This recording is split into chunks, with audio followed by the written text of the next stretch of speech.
RMC, le grand oral des grandes gueules.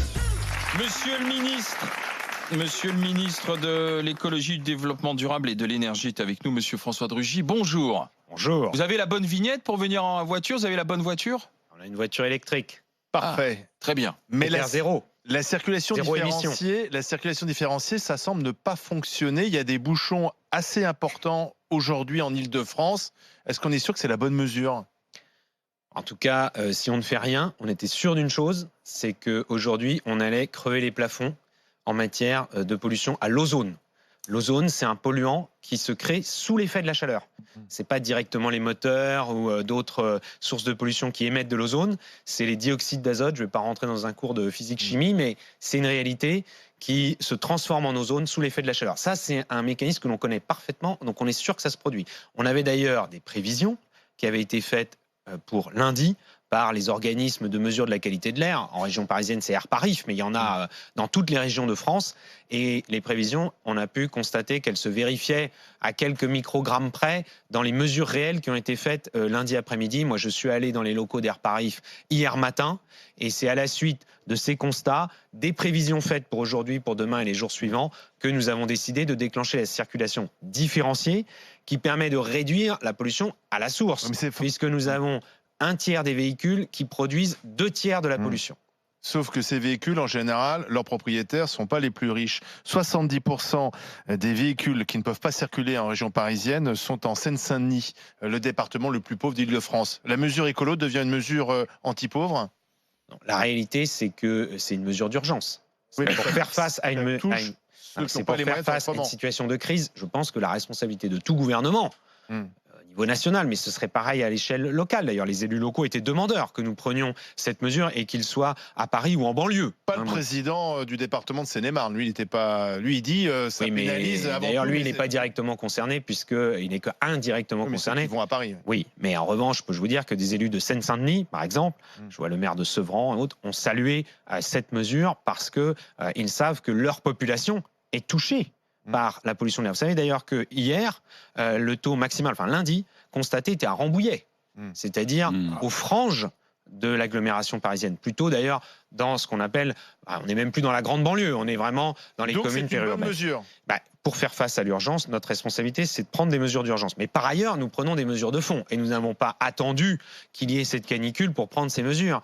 Quand, en 2017, nous avons décidé de mettre en œuvre, en 2018, ce qui a été fait, la prime à la conversion, c'est-à-dire la possibilité pour les Français d'être aidés dans le changement de voiture.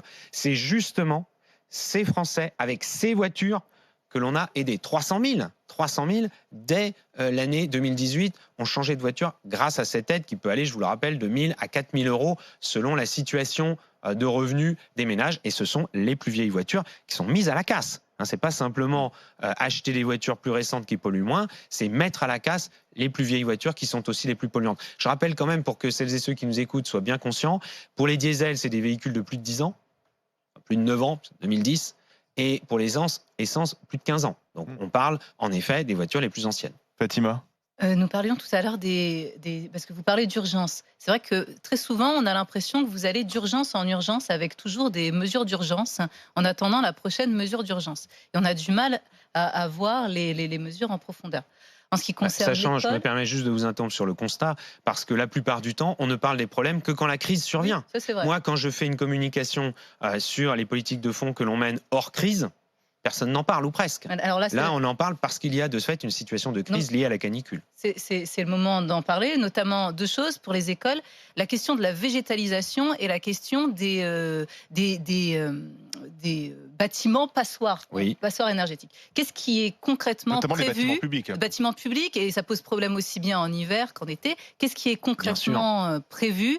Je pense aller dans l'éducation nationale, mais on en parle peu, mais dans les prisons, par exemple, aussi, où là, en ce moment, avec la surpopulation, les prisonniers sont dans des conditions difficiles aussi. Donc, qu'est-ce qui est prévu pour les bâtiments publics? Par exemple, une loi de 2016 a prévu justement de généraliser sur les bâtiments, que ce soit des bâtiments économiques, des bâtiments dans lesquels on travaille, là, soit des toitures végétalisées. Sur les nouveaux bâtiments? des bâtiments nouveaux ou des bâtiments existants à transformer, soit des toitures isolées avec y compris la possibilité d'avoir des panneaux solaires, ce qui permet de gagner de l'argent et donc de financer les travaux d'aménagement. Eh bien, la semaine dernière, en commission à l'Assemblée nationale, quand nous examinions la loi énergie-climat, il y avait des députés qui voulaient revenir là-dessus, qui voulaient que ces mesures-là soient abandonnées. Parce qu'à chaque fois, évidemment, c'est une forme de contrainte pour ces bâtiments. Construire un bâtiment, vous le savez très bien, simplement avec des tôles, pour un bâtiment industriel, logistique, c'est plus simple à faire. C'est toujours aller au plus simple, c'est avoir le moins de contraintes. Mais en même temps, quand on a une situation de canicule, c'est trop tard. C'est pas en 3 jours qu'on va aménager la toiture ou l'isoler. Si vous allez dans un supermarché, il y a des gens qui y vont pour faire les courses, mais il y a des gens qui y travaillent toute la journée. Eh bien, moi, je peux vous dire que la plupart des supermarchés aujourd'hui, c'est une boîte métallique où il n'y a pas d'isolation. Et donc, c'est chaleur maximale en été, froid en hiver, et du coup, dépenses de chauffage ou de froid. Les salariés qui triment, avec effet, ils ont besoin aussi évidemment, dans toute la journée d'avoir de la clim. Et d'ailleurs, vous savez que le code du travail est très clair sur la question, c'est l'employeur qui est responsable. Pourquoi on met pas des clims dans les écoles? Mais il faut qu'on dans les écoles. Non, mais il faut qu'on aille vers ce qui était dit à l'instant, c'est-à-dire et l'isolation et parfois, en effet, la climatisation en été, comme on a du chauffage en hiver. Le bon exemple. On a l'impression que l'État ou nos gouvernants nous donnent un peu toujours la leçon, prenez pas la voiture, faites ci, faites ça. Et finalement, quand on regarde les écoles qui sont quand même très mal je rappelle isolées, que c'est la responsabilité des communes, les collèges, les départements, et les lycées, les régions. Vous savez très bien que ceux qui nous écoutent font pas la différence. Le maire, le ministre, et le ministre, ce sont les mêmes. Détrompez-vous parce que les Français, justement, et c'est un progrès, savent que pour les bâtiments des écoles, on peut s'adresser à la commune, c'est plus près que s'il fallait s'adresser à l'État. Pour les départements, pour les collèges et les lycées, pour les régions, et c'est un progrès. D'ailleurs, moi, je tiens à saluer, parce que évidemment, on regarde ce qui marche pas, c'est normal, c'est souvent comme ça. On parle pas de ce qui marche. Il y a quand même beaucoup de communes, beaucoup de départements, beaucoup de régions qui ont investi, qui continuent à investir pour améliorer les bâtiments scolaires, pas simplement d'ailleurs du point de vue de l'isolation, mais aussi de ce point de vue. Et là, on se dit, c'était quand même. Il y en a au contraire qui en réintroduisent et c'est très bien. C'est du bon sens d'avoir un arbre, de l'ombre, des choses de base, pas simplement du bitume, parce que le bitume, c'est ce qui capte le plus la chaleur et qui la rend, y compris en fin de journée quand le soleil tape moins fort et ainsi de suite. Mais c'est une adaptation profonde qu'il va falloir mener, qui évidemment ne se fait pas en un jour. Notre responsabilité, c'est d'enclencher ça, mais vous voyez que quand on l'enclenche et quand on le dit, on dit ah oui non mais c'est des contraintes, ne nous mettez pas de contraintes, ne nous mettez pas d'obligations. C'est les conséquences, c'est pas les contraintes. C'est quelles conséquences sur les gens du quotidien. Et on a l'impression qu'on redécouvre le bon sens. Est-ce qu'il fallait, est-ce qu'il a fallu, tout un moment supprimer ces arbres pour se rendre compte que finalement, il y a un non-sens. Il y a un non-sens. Attendez, monsieur Rugy, on est en circulation alternée. Donc ceux qui n'ont pas la bonne voiture, différenciés. Ouais, mais enfin bon, c'est pareil. Normalement, c'est plus intelligent parce qu'avant la circulation alternée, c'était un peu bête et méchant. C'était plaque impair, jour impair, plaque pair, jour pair. C'est plus subtil. Là, on a dit, c'est un précédent gouvernement d'ailleurs qui a dit, on va faire les vignettes, critères 0, 1, 2, 3, etc. Et là, on a dit, on resserre sur critères 0, 1, 2. Ce qui amène monsieur Truchot à dire, ah oui, mais ça empêche plus de gens de circuler. C'est toujours la même chose. Soit on veut des résultats, et donc forcément, il faut être un peu plus volontariste. Parce que moi, j'ai tiré les leçons d'un précédent épisode de pollution qui, lui, était en hiver, c'était au mois de février, et où on a vu qu'en mettant les vignettes critères 0, 1, 2, 3, ça n'avait quasiment pas d'effet. Donc c'est pour ça qu'avec le préfet de police de Paris, on a resserré sur critères 0, 1, 2. Mais évidemment, c'est plus restrictif. C'est confirmé, bouchon exceptionnel en Ile-de-France, c'est-à-dire que les Franciliens ne suivent pas les consignes. Et on va analyser concrètement ce qui s'est passé. Et on va, par ailleurs, je vous le dis, on va continuer demain parce que les prévisions ne sont pas meilleures pour demain. Il y a déjà aujourd'hui Paris, Lyon et Strasbourg. Demain, ce sera étendu à Marseille. Le préfet des Bouches-du-Rhône prendra les dispositions et c'est la première fois. Jamais ça n'a été mis en œuvre à Marseille, où la situation est très dégradée en matière de qualité de l'air, où on a aussi des actions de fond, y compris sur les bateaux, par exemple, qui sont à quai dans le port de Marseille et qui émettent de la pollution. C'est une des premières sources de pollution de l'air à Marseille et que les habitants subissent. Moi, je suis là pour défendre l'environnement et la santé des Français. Parce que je vous rappelle qu'en 2003, quand il y a eu la canicule et qu'il y a eu 15 000 morts, en réalité, il y en avait une partie qui était liée à l'ozone. À l'ozone. Ce n'était pas lié à la chaleur, c'était lié à l'exposition à ce polluant qu'on ne sent pas, qu'on ne voit pas, mais qui est extrêmement irritant. On est d'accord sur le constat, mais la population ne joue pas le jeu. Donc ça veut dire que soit la population ne comprend pas la mesure, soit elle ne peut pas l'appliquer pour diverses raisons. C'est pour ça que c'est à la fois des mesures qui sont prises par l'État, les collectivités locales, et des changements de comportement. Vous savez, c'est comme la voiture électrique. Là, on redécouvre aujourd'hui que c'est sûr que si on avait plus de voitures électriques dans le parc automobile d'Île-de-France, on aurait moins de pollution de l'air. Mais il y a 6 mois, il n'y avait pas de mots assez durs, notamment, vous vous en souvenez, dans tous les groupes de gilets jaunes, etc., contre la voiture électrique. On m'expliquait qu'elle était plus polluante que la voiture diesel. Non, Ce qui défie quand même toutes les mesures scientifiques. Et par ailleurs, on me disait, c'est pas adapté pour les gens qui vivent à la campagne ou dans les grandes banlieues, alors que c'est l'inverse. Aujourd'hui, c'est plus adapté. La voiture électrique, elle est plus adaptée, plus utile pour des gens qui vont faire 100 km par jour, aller-retour pour aller au travail, que pour aller dans des tout petits trajets en ville. Non, là aussi, sur le prix, arrêtons les idées reçues. Je vous donne rendez-vous si vous voulez demain dans une concession automobile. Si je ne veux pas faire de la pub pour une marque, mais vous savez très bien qu'on est les leaders mondiaux de la voiture électrique avec l'alliance Renault-Nissan. Eh bien, vous avez des Zoé, des Zoé à moins de 10 000 euros aujourd'hui. Oui, mais la Zoé, elle est petite. Pour quelqu'un qui pour les trajets quotidiens. Mais non, mais il n'y a pas pour que les trajets domicile-travail, ça suffit. Bon, quand vous avez des gens qui ont 2 voitures dans une famille, et je les comprends parce qu'ils habitent, vous parlez de la Seine-et-Marne, quelqu'un qui habite en Seine-et-Marne, il ne va pas pouvoir faire tous ses trajets en transport en commun, surtout s'il travaille en banlieue parisienne. Eh bien, en revanche, la voiture électrique est adaptée à ses usages. Et dans une famille, vous avez 2 voitures, ce qui est le cas à la campagne ou en grande banlieue. Eh bien, vous en avez une qui permet de faire ses trajets quotidiens électriques, vous en avez une autre qui peut permettre de partir en vacances. Avec la prime à la reconversion, il faut quand même avoir les moyens de débourser, de remettre un crédit, de vendre son ancienne voiture. Enfin, c'est pas aussi facile que ça à faire, monsieur. Oui, d'accord. Vous savez qu'il y a plein de gens qui achètent tous les jours des voitures qui vous coûtent 20, 30, 40 000 euros, qu'elles soient électriques ou qu'elles ne le soient pas. Mais si, les ventes de voitures, elles sont pas toutes centrées sur les voitures à quelques milliers d'euros. C'est pas ce que j'ai dit. Moi, si les gens qui achètent des voitures, eh bien, ils passent plus vite à l'électrique qu'ils ne le font aujourd'hui, ce sera un gain pour la santé de tout le monde. Jacques. À propos de la voiture électrique, c'est très bien, je suis à fond pour. Dites-le alors, parce qu'il y a plein de gens qui sont à fond contre. Est-ce que vous allez fermer Fessenheim, comme prévu, malgré le bid de Flamanville de ce côté-là, je vois qu'en Chine, les EPR, ils marchent. En France, seulement maintenant, on avait au début les meilleurs ingénieurs dans le domaine du nucléaire. On a un manque de savoir-faire. Et puis quand même aussi, la catastrophe d'EDF, quand même. EDF, c'est...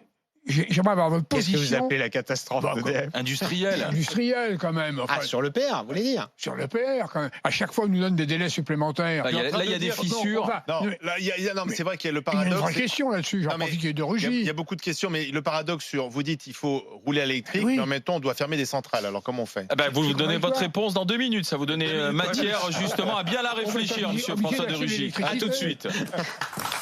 RMC jusqu'à midi. Les grandes gueules.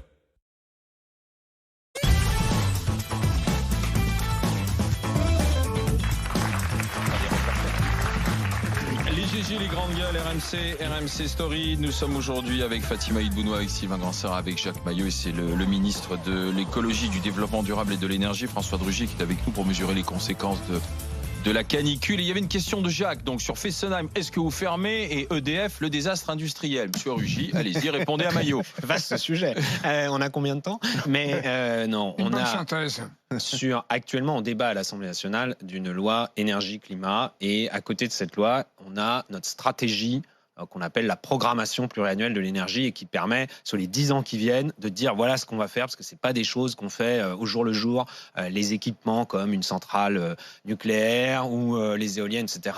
C'est des choses qu'on déploie dans le temps. Donc on est clair, la centrale de Fessenheim, elle fermera en 2020. On a donné la date, d'ailleurs c'est en mars 2020 que le premier réacteur fermera, parce qu'on ne peut pas indéfiniment rester dans le... Est-ce qu'on ne va pas manquer d'électricité ? Non, on a évidemment vérifié, et je suis très attaché et vigilant sur la sécurité d'approvisionnement en électricité. En France, peu de gens d'ailleurs s'en préoccupent, parce qu'elle est de fait garantie depuis longtemps. On appuie sur le bouton, on sait qu'il y aura de l'électricité pour faire nous éclairer ou faire fonctionner nos appareils. Tant mieux, c'est une force de la France, mais il faut la garder. Sur la centrale de Flamanville, l'EPR de Flamanville, là c'est un autre problème, c'est un projet qui est très ancien et qui a beaucoup dérivé dans le temps en termes de réalisation et en termes de coûts. Donc là, c'est EDF qui va apporter des réponses à l'autorité de sûreté du nucléaire. Moi, j'ai toujours dit que c'est l'autorité de sûreté du nucléaire qui, évidemment, aurait le dernier mot pour dire est-ce que cette centrale peut entrer en fonctionnement ? Oui, non. Pour l'instant, elle dit tant que certains travaux n'ont pas été faits, elle n'entrera pas en fonctionnement. Donc ça, c'est l'autorité de sûreté du nucléaire et EDF qui dialogueront pour voir comment répondre aux demandes de sécurité. On a l'électricité en France, mais elle est de plus en plus chère. Et alors là, on ne comprend pas, parce que justement, notre indépendance énergétique, grâce au nucléaire, garantissait aussi aux Français des prix raisonnables par rapport aux voisins. Et c'est de moins en moins le cas. Les coûts de la production d'électricité partout en Europe augmentent. Et d'ailleurs, c'est moins cher en France que dans les autres pays. Alors, on peut dire c'est qu'une consolation, mais c'est une réalité quand même. D'ailleurs, y compris les augmentations. En Espagne, en Grande-Bretagne, en Italie, chez nos voisins, c'était plutôt de l'ordre de 10%.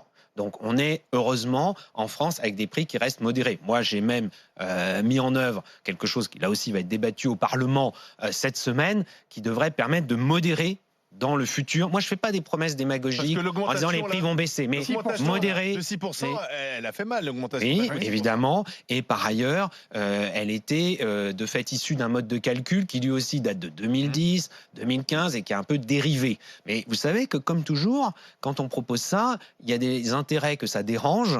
Et donc moi je l'ai dit, c'est clair, moi je prends la défense des consommateurs et le dispositif que j'ai proposé, il vise à défendre les consommateurs. Et c'est sûr que les gros producteurs d'électricité, au premier rang desquels EDF, eux, c'est moins intéressant pour eux si demain les prix augmentent moins. Il faut qu'ils soient transparents. Il y a un manque de transparence. C'est difficile de comprendre comment on calcule les prix de l'électricité aujourd'hui. Oui, mais en revanche, ce qui est clair, c'est que les Français aujourd'hui... Monsieur le ministre, la formule doit changer. Oui, parce que c'est de la taxe. taxe. Au courant de la nouvelle formule?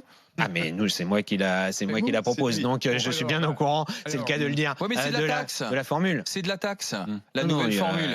Attendez, c'est de la taxe parce que ça va. Finalement, le consommateur paye plus.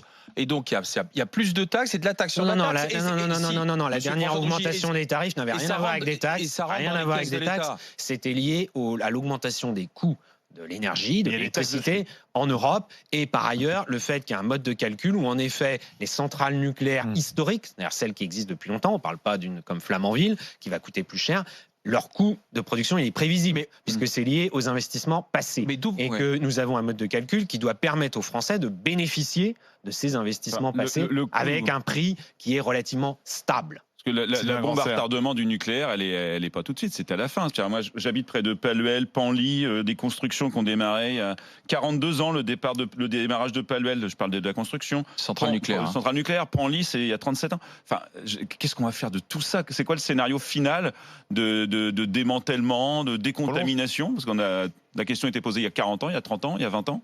Et comment ça va se finir? Parce que là, en termes de coûts, c'est justement ce que nous disions sur la centrale nucléaire de Fessenheim, ce sera le premier chantier de démantèlement à grande échelle qui permettra de fait avec un coût, vous avez une idée d'acquérir en l'occurrence une vraie expérience, y compris un savoir-faire, parce qu'il y a d'autres pays en Europe et dans le monde qui sont confrontés au problème. Et donc nos ingénieurs, nos techniciens, nos ouvriers d'EDF et de toute la filière nucléaire française pourront déployer leur savoir-faire et y compris l'exporter. Oui, mais attendez, François de Rugy, on est dans un monde où on va de plus en plus avoir besoin des nouvelles technologies.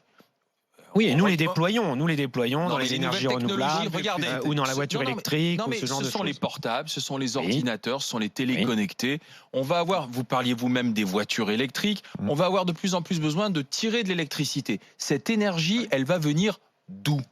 Mais aujourd'hui, la seule que l'on dit décarbonée, c'est le nucléaire. Non, c'est le nucléaire et les énergies renouvelables. Le solaire, l'éolien, ils sont 100% décarbonés. Quand on va installer des éoliennes au large de la mer, vous avez des associations qui disent on n'en veut pas. Oui, les champs d'éoliennes, il y a de plus en plus de recours en disant ce sont des nuisances sonores qui empêchent de dormir. Alors ça vient d'où? Et les lignes à haute tension, on n'en veut plus. Voilà, si vous essayez d'installer une centrale nucléaire, personne n'en veut. Si vous essayez d'installer une centrale thermique, personne n'en veut. Même une petite centrale à gaz, personne n'en veut. Qui font des recours. Exactement. En tout cas, c'est au nom de l'environnement. C'est toujours au nom de l'environnement. Oui, mais on fait quoi? Donc moi, je suis le garant. Justement, on met en place une politique équilibrée. Moi, je ne mens pas aux Français. Je dis pas demain il y aura 0 centrale dans votre champ de vision, 0 éolienne, 0 panneau solaire, mais vous aurez de l'électricité garantie. Parce que là, c'est pas possible. Là, il y a un moment donné, il faut bien, et l'électricité, il faut bien l'acheminer. Il faut bien qu'à un moment donné, elle aille de la production vers la consommation. Donc il y a aussi un réseau. C'est normal. Il faut le financer. Oui. Dans le prix de l'électricité, il y a 30% du prix, c'est le réseau. Oui, mais le réseau, s'il n'y a pas de câble entre les productions et les domiciles des gens, il n'y aura pas d'électricité chez soi. Donc ça, il faut tenir un discours responsable. Moi, je le fais. C'est vrai que je me sens un peu seul parfois. Donc si des associations disent non aux champs d'éoliennes en mer, ils seront quand même installés. On continue. D'ailleurs, là, le dernier recours sur Saint-Nazaire a été rejeté par le Conseil d'État, donc le chantier va démarrer. Non, puis il faut être clair. Si on ne fait pas d'éoliennes en mer, par exemple, on maintient nos centrales à charbon. Si on maintient nos centrales à charbon, ça veut dire qu'on maintient des émissions de gaz à effet de serre. Donc, il ne faut pas dire qu'on veut agir sur le climat et en même temps refuser Non, mais c'est- les c'est- énergies que les- décarbonées. Ok. Donc ça, c'est clair. Vous avez une position très compliquée, ministre de l'écologie, parce qu'effectivement, il y a... Je vous remercie de Non, mais le il y a dire. toutes ces injonctions voilà, paradoxales. On veut ça, mais on veut ça en même temps. On veut de la croissance, mais en même temps, parfois, cette croissance entraîne de la pollution. Mais aujourd'hui, qui est le plus écolo? C'est De Rugy ou c'est Jadot? En tout cas, la question, c'est pas qui est le plus écolo, c'est qui est le plus efficace pour l'écologie. Moi, c'est la question que je pose et je donne rendez-vous aux gens. Hein, c'est normal, c'est la démocratie. En 2022, quand on fera le bilan de ce mandat, moi, j'ai été élu en 2017. J'ai été élu à mon échelle de député dans ma circonscription. J'ai fait campagne pour Emmanuel Macron. Il a été élu président de la République et ensuite j'ai été élu député. On a été élu sur un projet. Dans ce projet, il y avait le développement des énergies renouvelables. Il y avait la fermeture de la centrale de Fessenheim qui avait été promise avant mais qui n'avait jamais été faite. Il y avait la fermeture des centrales à charbon. Il y avait une politique claire pour le climat. Et donc, évidemment, les résultats, on ne les obtient pas en un jour. Je précise quand même, là, typiquement, chiffre dont personne ne parle, l'année dernière, en 2018, les émissions de gaz à effet de serre en France, elles ont baissé de 4%. C'est pas le fruit du hasard, c'est les efforts des Français, les efforts combinés de l'État, des collectivités locales, des entreprises et des Français. Les Français, ils sont récompensés. Il faut continuer cet effort et on mesurera les résultats en 2022. Et là, les gens pourront choisir qu'est-ce qui est le plus efficace pour l'écologie. Moi, je revendique l'efficacité. L'écologie de l'action et de l'efficacité. Parce que l'écologie de la déclaration et à qui sera le plus vert dans sa déclaration, c'est bien gentil, mais c'est pas ça qui nous permet d'obtenir des résultats. Certains disent qu'il faut changer de système. Or, vous êtes dans un gouvernement qui veut poursuivre ce système. Tant qu'on n'a pas tout changé, on n'a rien changé. Et ça, vous savez à quoi ça mène? À ne rien changer. Vous savez, c'est exactement... Il y a deux discours en apparence opposés qui aboutissent au même résultat. C'est ceux qui vous disent d'un côté « Oh là, c'est trop compliqué. Oh là, ça va bouger trop d'habitude. Oh là, vous allez embêter les gens. » Donc on ne fait rien. Puis il y a ceux qui vous disent « Tant qu'on n'a pas tout changé, tant qu'on n'a pas changé le système économique, tant qu'on n'a pas renversé le capitalisme, on n'aura rien changé. » Et bien à la fin, les deux, ils se mettent d'accord. a toujours dit une bonne nouvelle économique est une mauvaise nouvelle écologique. Oui, ben moi je dis pas ça. Moi je dis au contraire faire marcher main dans la main écologie économie. C'est pas facile, mais quand j'étais à Saint-Nazaire il y a quelques semaines pour dire ça y est, on lance l'éolien offshore, j'étais entouré d'industriels. J'étais en plein dans les chantiers de l'Atlantique. C'est des ouvriers qui vont travailler, c'est des ingénieurs, c'est des techniciens, c'est de l'activité sur le port de Nantes-Saint-Nazaire. Ça va être pareil au Havre. On devrait quand même s'en féliciter. Au moment où d'autres industries sont parfois en crise, on va avoir un investissement au Havre qui va créer 750 à 1000 emplois avec Siemens dans les éoliennes qui vont être fabriqués pour les champs, notamment en mer. Ben voilà, ça c'est économie et écologie. Je voudrais savoir, gouverner c'est prévoir, donc on est obligé d'établir un scénario. Le vôtre en tant que ministre de l'écologie se rapproche de quoi? Parce qu'on a tout. On a du climato-sceptique qui nie l'influence humaine sur le réchauffement climatique. Bon, ils sont en voie d'extinction aussi, ces gens-là. Mais pas dans tous les pays, malheureusement. Dans tous les pays, malheureusement, et parfois dans des pays très puissants. Notamment aux États-Unis d'Amérique. Et de l'autre côté, on a aussi du catastrophisme. J'ai vu une étude scientifique, mais où en poussant tous les curseurs à bout, on allait peut-être même vers une menace très importante sur l'humanité. On sait par exemple qu'il y a des zones entières du sud-est de l'Asie qui pourraient devenir inhabitable d'ici 2100. Alors, pour vous, et puis il y a des effets dominos très complexes à imaginer, à modéliser. Alors vous, en tant que décideur, quand vous voyez tous ces scénarios, vous vous situez où? Il y a eu urgence, il y a une grosse urgence, l'humanité est en danger, enfin, vous vous mettez où dans tout ça? Moi, c'est une très bonne question. Moi, je refuse le fatalisme, la fatalité, la résignation. Ça, c'est le pire ennemi de l'écologie, c'est l'inertie, la résignation, la fatalité. Mais la fatalité, elle se situe des deux côtés de ce que vous venez de décrire. De ceux qui disent « Oh, on peut rien faire comme M. Trump ». Qui a fait campagne aux États-Unis, il ne faut pas croire qu'on l'a découvert après. Il a fait campagne en disant, par exemple, aux gens du charbon, « Ah, mais si vous votez pour moi, on va relancer le charbon aux États-Unis. » Vraiment une bonne idée pour le climat. Ça ne marche pas en plus. Mais de l'autre côté, vous avez les gens qui disent, la catastrophe, c'est sûr et certaine, elle va arriver. C'est le catastrophisme absolu. Eh bien, dans ces cas-là, on ne fait rien. Moi, je crois à la capacité des êtres humains que nous sommes, en démocratie, de choisir des transformations qui vont améliorer la situation, qui vont éviter la catastrophe. Bien sûr, pour moi, ça passe par la science, par l'innovation technologique et par la compétitivité économique, évidemment. Pourquoi moi je suis épaté qu'on est rentré dans un monde où on doute justement de la science, du progrès technique, du génie humain, puisque l'homme a quand même su toujours inventer des choses extraordinaires pour continuer à survivre. Pourquoi on doute de ça aujourd'hui? Peut-être parce que d'une manière générale, d'abord, il y a beaucoup de gens qui soufflent à l'oreille des Français, mais partout dans le monde, hein, que de toute façon on nous ment, c'est le conspirationnisme, le complotisme, et les scientifiques ça vaut rien, ils sont à la solde de l'État ou ils sont à la solde des entreprises. Regardons ce que les scientifiques nous disent en matière d'écologie. Si on s'appuie pas sur la science, alors, attendez, pas. très court, parce que ce matin, une seconde. Ce matin, Louis Alliot, candidat à la ville de Perpignan, prochaine municipale, élu Rassemblement National, vous interpellez directement chez Jean-Jacques Bourdin à propos du train de fret, marchandises, les fruits et les légumes entre Perpignan et Rungis, le grand marché européen. Question directe de Louis Alliot pour vous, François de Rugy. Le train des primeurs, j'y reviens, mais de Perpignan. Mais apparemment, il va être sauvé. Oui, il va être sauvé. Pas du tout. Monsieur de Rugy a menti il y a 2 jours. Le train, il va être arrêté de juillet à octobre parce que la SNCF ne veut pas faire les investissements nécessaires. Le gouvernement a dit on va trouver... si la SNCF ne fait pas ce qu'il faut, eh bien nous trouverons d'autres opérateurs. Mais qui est la SNCF en France ? C'est l'État. Le ministre, il a qu'à prendre ses responsabilités et décider de poursuivre. Mais c'est important. Je vais y revenir parce que c'est un exemple majeur de ce qui n'est pas anticipé. Alors, ce train de fret, marchandises, fruits et légumes, est-ce qu'il va être arrêté ou pas ? Alors, entre M. Bourdin et M. Alliot, c'est M. Bourdin qui a raison. Non, mais on peut être, ça c'est typique, hein, M. Alliot, comme les communistes, la France insoumise, de toute façon, eux, ce sont des prophètes de malheur. Donc, chaque fois qu'il y a quelque chose qui marche pas, ils s'en réjouissent, puis ils disent « Ah, regardez, ça marche pas, ils font rien ». Si j'écoutais M. Alliot, c'est moi qui devrais aller conduire le train aussi. Hein. C'est moi qui devrais assembler les wagons, etc. Il y a un opérateur, la SNCF, qui a laissé traîner et pourrir une situation en sous-investissant sur les wagons. Hein, c'est des wagons frigorifiques pour transporter des fruits, des légumes, etc. Et qui un jour vient voir Rungis et qui dit, bah voilà, on peut continuer, mais la facture a augmenté de 30%. Évidemment, à Rungis, tous les transports, tous les chargeurs, hein, c'est-à-dire ceux qui vont ensuite charger le train, bah, ils disent non, nous on peut pas comme ça augmenter de 30%. On peut pas le répercuter sur le prix des fruits, des légumes, etc. Il faut que vous nous trouviez une solution qui soit plus réaliste. Et la SNCF dit bah non, si c'est ça, on arrête. Bah, moi je dis que c'est pas pour rien qu'on a fait en sorte qu'on puisse avoir d'autres opérateurs. Et oui, je revendique que pour développer le train en France, nous avons tout intérêt à avoir d'autres entreprises ferroviaires qui vont en quelque sorte il va devenir quoi le train, le Rungis Paris, le Rungis? Nous sommes en train de tout faire, justement, pour que d'ici la fin de l'année, il y ait soit la SNCF fasse une nouvelle proposition. Ça arrive hein, que la SNCF, quand elle voit qu'il y a des concurrents qui arrivent, elle fasse une nouvelle proposition. Soit qu'il y ait d'autres opérateurs. Et y compris à un moment donné, oui, si jamais les opérateurs nous disent, écoutez, pour le faire à un prix raisonnable, il faudra une petite subvention. Nous, État, là, oui, on prend notre responsabilité. On est prêt à ce qu'il y ait une petite subvention parce qu'on sait que sinon, le transport le moins cher en France, systématiquement, c'est les camions. Et comme on veut limiter Perpignan vivra.